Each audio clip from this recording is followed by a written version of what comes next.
The primary reading for this week is a reading by a Buddhist philosopher named Nāgārjuna.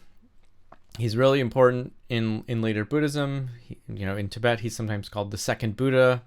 In Chinese, Japanese, Chan, and Zen traditions, he plays an important role there. We'll see why. He's from India, sometime in the first 3 centuries CE. We don't have that much historical evidence about his life. He's called Nāgārjuna because he was invited to the bottom of the ocean to preach to these serpent kings called Nagas. So then he earned the nickname Nāgārjuna, the sort of King Naga. The number of works he has is disputed. Some historians think there's as many as 4 Nāgārjunas. In the Tibetan tradition, over 100 texts are attributed to him. There are texts in Sanskrit, in Tibetan, in Chinese.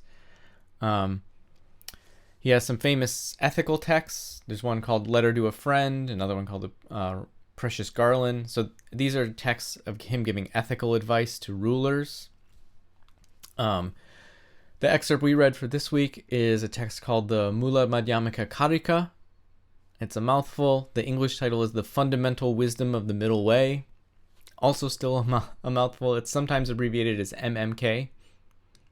And this is about 450 stanzas of really dense argument.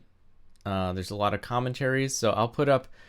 We're only going to look at the chapter on causation. I'll put up the primary text there, and also the primary text with a commentary by a contemporary philosopher named J. Garfield.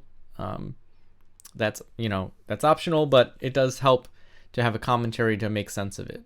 But hopefully, after you watch the videos, you'll understand at least what Nāgārjuna's doing generally and what view he's kind of trying to defend.